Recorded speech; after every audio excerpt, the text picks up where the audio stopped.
Hello and welcome to the Sstrom Show for February 7th, 2017. I'm your host, Gary Smith.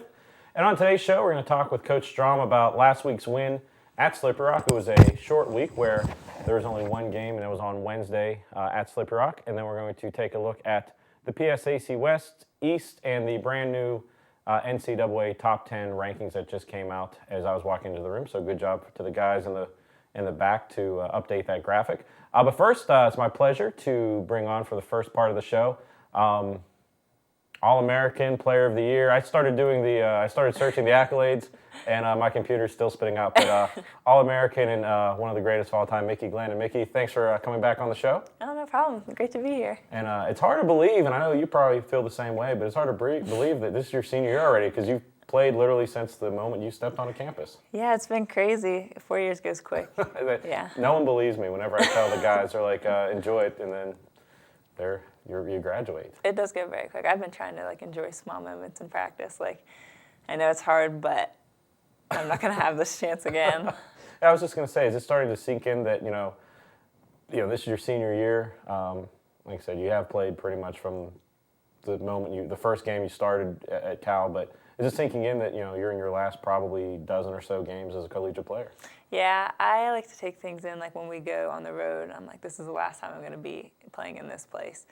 And I like to take each game one at a time.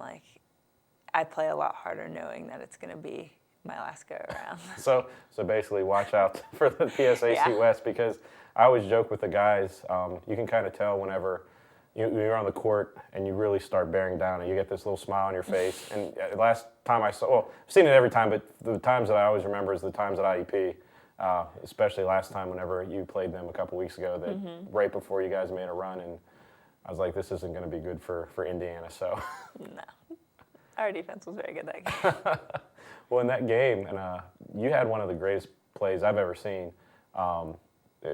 One of the greatest passes I've ever seen. It was a fast break, and your pass broke the legs of the defender as an outlet pass. You may not even remember because you probably throw this pass about 20 times a week in practice and games, but the player went one way in the air, and the ball just went right into Tara Parsons' hands for a layup. Yeah. And I kind of looked back, and I think everyone was just kind of giggling because I don't think anybody's ever seen that before. I just throw it up. They go get it. I'm lucky to have tall people now. So that's the secret. Yeah. Well, what is it like? I mean, because your team, it seems like it's been the same faces for about 3 years. How is that for you as a player, knowing, you've played with these players for 3 years now?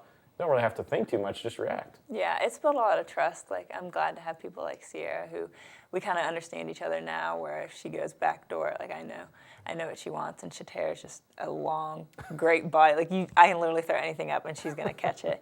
And especially Precious, we've been together 4 years, and so we kind of know how to help each other out. But it's been great playing with the same people. We built a lot of chemistry that way. And this season, your team is, I think 21-1 overall, ranked in the top 10 of the country. You have the experience winning a national title 2 years ago.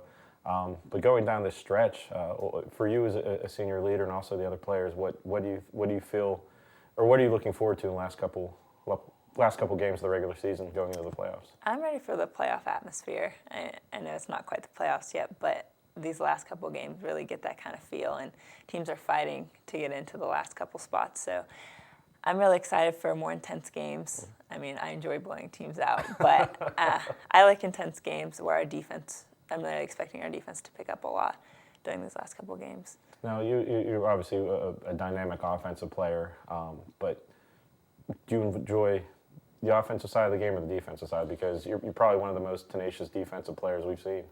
I think on defense, there's more room for mistakes, especially our type of defense. We're allowed to get beat baseline because our help's supposed to be there. I think on offense, all eyes are on you, and you kind of got to make a play. But I definitely like defense more. And you mentioned a little bit ago, this is your last season. You're trying to take it all in, and it seems like it's been a weird schedule where there was a stretch where your team was on the road for about a week and a half. What are some of your favorite memories up to this point of the season so far? The big wins, I think, at IUP. That was a huge win for us. And just being with a group of girls that I enjoy their company. We have a lot of characters on our team. We have a lot of different personalities, and our coaches included. It's very unique what we go through, and just spending time, especially like in hotel rooms when all we have is each other, and just talking to each other. I really enjoy my teammates a lot. We can definitely tell there's a bond there because, we get there for setup, either radio and TV, we're usually getting there right whenever both teams are coming out for warm-ups. And, sometimes, you and your teammates come out smiling, laughing, going through the routine, and then you see the other team and you just know that, they look like they're walking the plank. And I don't know how you do anything with that attitude, but, you can just tell there's a super strong bond with you and your teammates. Yeah, I've learned to just let them be them. When they were freshmen, like Sierra and Shatera, when they were freshmen, they kind of did their own thing, and people were trying to like rein them in and get them to be like calm. But now we just let them do what they want when they show up for the game. As long as they're there on time, doing what they're supposed to do, it's fine. Now, as we've mentioned, this hard to believe that you're a senior this year and your career's winding down. Now, coming into, I'm sure everyone, whenever they come into a program, you have some goals to check mark, and obviously you've probably check marked a bunch of them. National champion, player of the year, multiple player of the week, all that stuff. But are there any more check marks that you'd like to check off? Right now, I'm looking forward to scoring 2,000 points. I don't think I'm too far away from that. I don't think so either. Yeah, I don't know the number off the top of my head, but I don't think it's very far. Yeah, I think that's definitely attainable. Especially, I would love to win another national championship. I know what it takes. Mm-hmm. I know it's going to be a long road. We still have a long way to go through the playoffs, but I definitely think this team has it in them to make that run. And away from basketball, we were talking a little bit off camera, but you're a chemistry major, and how excited are you to get that degree? Because that can't be an easy degree to get. No, I've worked very hard. It's been rough, but my teachers have been great working with me through the time I've been away. And I'm about to start my research into environmentally safe fireworks. Okay, wow. I have a friend in Brooklyn that may need some information. He works at the Barclays Center and has been trying to figure out a good, safe indoor fireworks. So might have some practical application for that. Yeah. Now, after you graduate, what are you looking to do? I want to play professionally. Okay. That's definitely a goal of mine. I'd like to go overseas somewhere. But whatever happens, happens. Okay. Getting married in June. Congratulations. So a lot's happening. Yeah. So basically, you were in a major that's one of the toughest majors, playing a sport that the schedule is basically from August to April. Yeah. And then, wow, that's it. No, if you have any days off or any time off, what do you like to do to relax and just get away from chemistry and basketball? Yeah, I like to, my fiance, she has a farm, and right now is lambing season. Uh-oh. So a lot of baby lambs are being born, so we like to go and hang out with them and take care of them. Now, have you been able to, have you sheared the sheep yet or anything like that? Have they Not let you right have now. the sheareds? Yeah, I have. In the summer, we went to the fair and showed some sheep there. Okay. And I got to shear, I think, like 3 or 4 of them.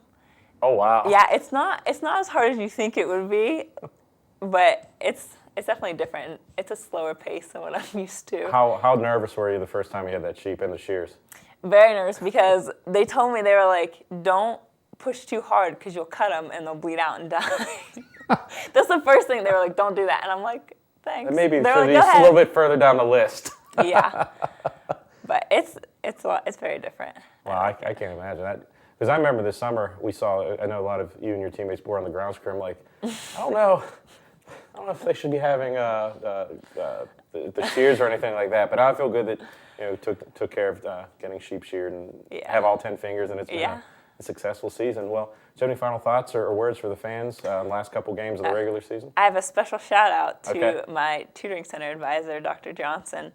She rearranged my schedule so I could be here today, and I told her I'd give her a shout out. So excellent. Thank you very much to her, because like I said, it's always a pleasure to have you on the show, and like I said, it makes me feel old because it just seems like I remember announcing, we have this new freshman from West Virginia now, 4 years later, national champion, like I said, multiple player of the year awards, and hopefully, like I said, kind of gunning down that 2,000th point. Yeah.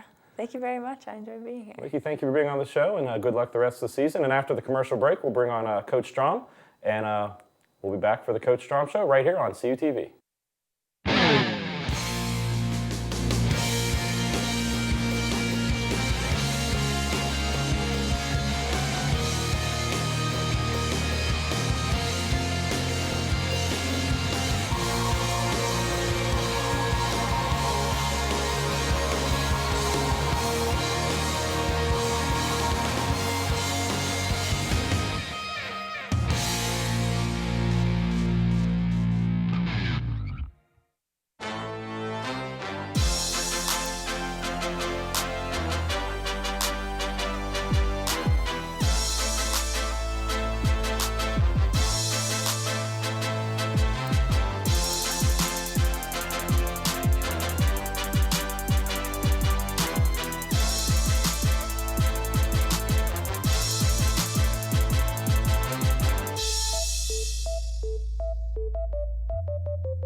And welcome back to the Sstrom Show.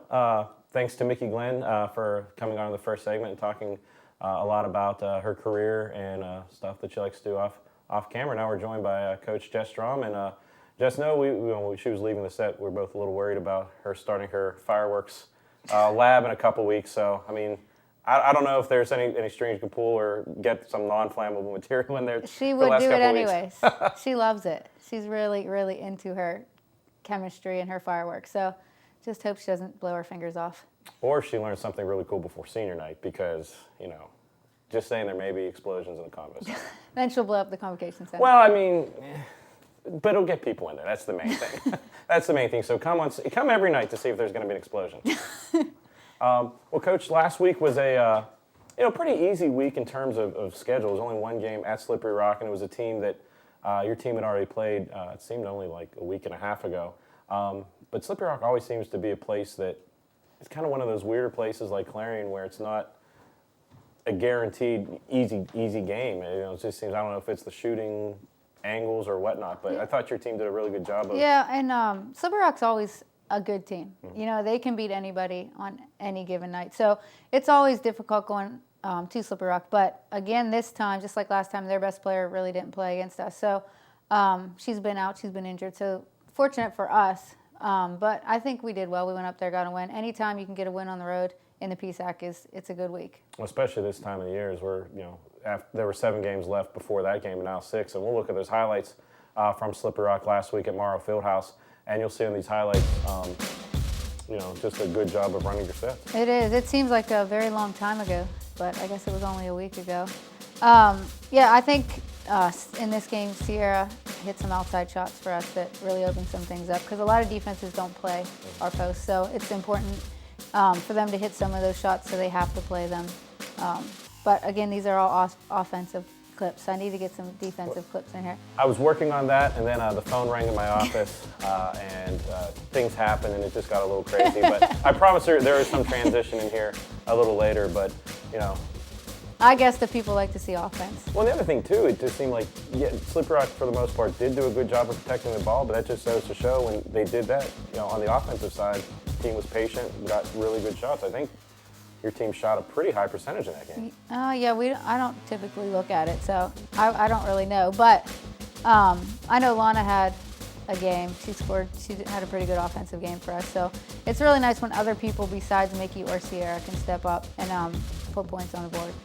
Let's see right here, we're at the end of the second quarter, and once again the team continued to do what they've done. And with one game, had a lot of faces in the game too. You're able to use pretty much everyone that suited up on Wednesday. Yeah, it's really nice when we have games like that, when everybody gets a chance to play and get some game time experience. So it was good.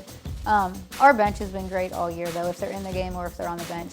Anytime you see video of our bench, they're up there cheering. So it's good when we get an opportunity for them to be in the game and the kids who play a lot of minutes to be on the bench cheering for them. Let's see right here, we're continuing with the offense. We're going to start seeing some other players get some baskets right here. But again, Sarah Barrett, probably one of the most underrated post players in the conference as far as a mid-range jumper. Yeah, I think she added that to her game this year. I don't think she really could do that last year, and people could play like that. You could just sit in the paint on her, but she's definitely worked on it and added that little mid-range game. So you have to guard her, and then if you come out to guard her, she just goes right by you.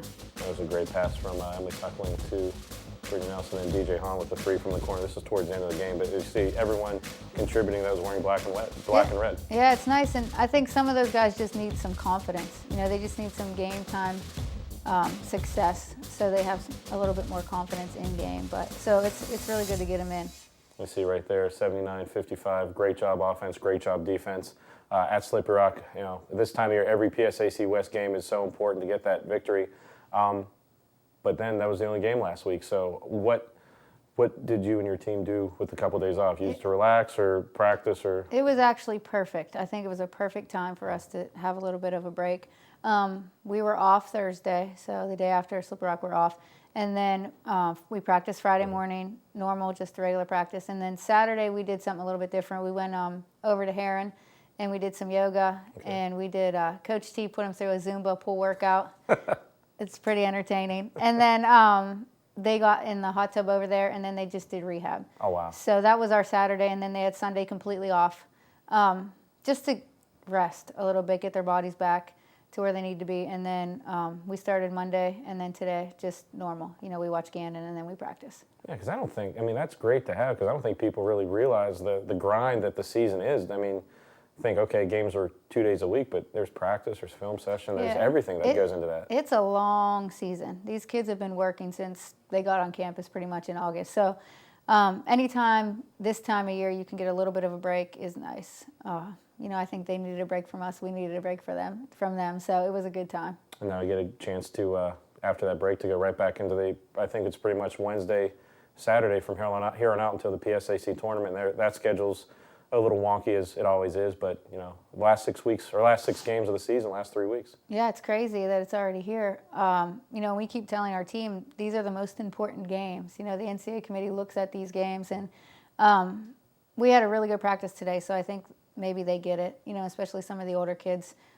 It's go time. We have 6 games, and then it's the PSAC tournament, and then it's the NCAA tournament, hopefully. So this is where you kind of have to hit your stride. So hopefully we realize that, and if we ever put together a whole game where everybody plays to their ability, it's going to be really scary. I can't imagine what that is, because as a fan, it looks like pretty much every game, it's a Picasso. But I know coaches and everyone always looking for something else. But before we start breaking down this week's opponent in Gannon and Seton Hill, let's take a look at where everything stands in the PSAC West, East, and then the national top 10. As you see, since last week we talked, 3 teams have clinched PSAC tournament bids: California, Edinburgh, and Indiana. And then you have Mercedes, Clarion, Seton Hill, and Gannon all kind of fighting for those final spots. And you play every one of those teams coming up down the stretch. Yeah, and they're all going to be really important to us, but they're also going to be really important to all of those teams. So I think for us, we just have to stay focused on us. We're fortunate enough we're in a situation where if we just take care of ourselves, we'll be fine. We don't have to rely on other people to win or to lose. So we just can focus on us and winning and what we have to do. And let's take a look at the PSAC East, because as we've been saying all season, the PSAC Final Four will be out at the remaining seed of the East. And right now it looks like Shippensburg and East Stroudsburg, they're the only 2 teams that have clinched so far. But those 2 teams, along with Westchester, have been the 3 teams that have kind of been in those 1, 2, and 3 spots. Yeah, and it looks like now if everything would end today, we'd be at Ship for that Final Four. And they're 3 games ahead, so unless something crazy happens, I'm guessing it's probably going to be at Shippensburg. And that would be great, as it's about 2.5 hours closer than East Stroudsburg. So just putting that out there. We got to make it there first. That's true.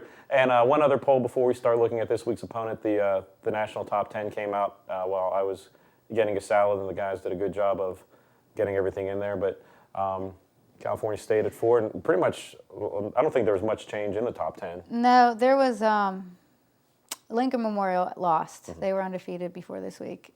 And I only know because I vote on this, so I know these teams pretty well. But yeah, we've been consistently in the top 10 all year long, and I don't know how much it really means in the grand scheme of things, but it's nice to see. It's nice to put on our Twitter for other people to see. But to us, it's nice to hear, but we still have, because the regional ranking is the most important one, and that's going to be coming out hopefully in another week, maybe. Or maybe this week, eventually? No, not soon? This week, for sure. A week or 2, okay. I think. Yeah, I try and tell my friends, because they're like, oh, California's 4th. I'm like, yeah, that's great, but the regional rankings, then when you start explaining the regional rankings, they kind of glaze out. But 4th in the nation is great. It's been a great season so far. But the next 2 teams on the schedule, teams that you've played already, one at home and one on the road, so it reverses. So Wednesday night, Gannon comes into town, and that's always a team, no matter if they're, world beaters or not playing very well, they're a team that's always going to give you a fight. Yeah, and they're getting better. They've had a lot of new faces. They're very young. So I think it took a little bit time for them to gel and start playing their system. So we've been watching film, and I think they've gotten a lot better. They're running their stuff better. Typical Gannon team, though. They shoot a lot of 3-point shots.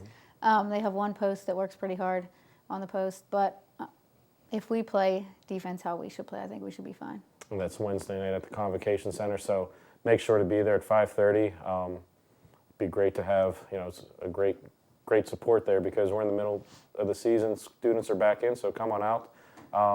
we see the next 4 games right here for TV purposes, Gannon, and then Seton Hill, UPJ, and Clarion. If for some reason you can't be at those games, you can listen to 91.9 FM, WCAL for live radio, or go to kylevalkins.com and click on the link to watch CUTV's video live. I believe this game on Wednesday will be on the sidearm side of things, and then Saturday at Seton Hill will be on YouTube. And then Saturday, the short trip, thank goodness, to Seton Hill, which is only 35 minutes down the road. But that's a unique place to play. I mean, every gym in the PSAC is different, but this is one of the smaller ones, and that place can get loud. Yeah, it does, and we always seem to have trouble at Seton Hill.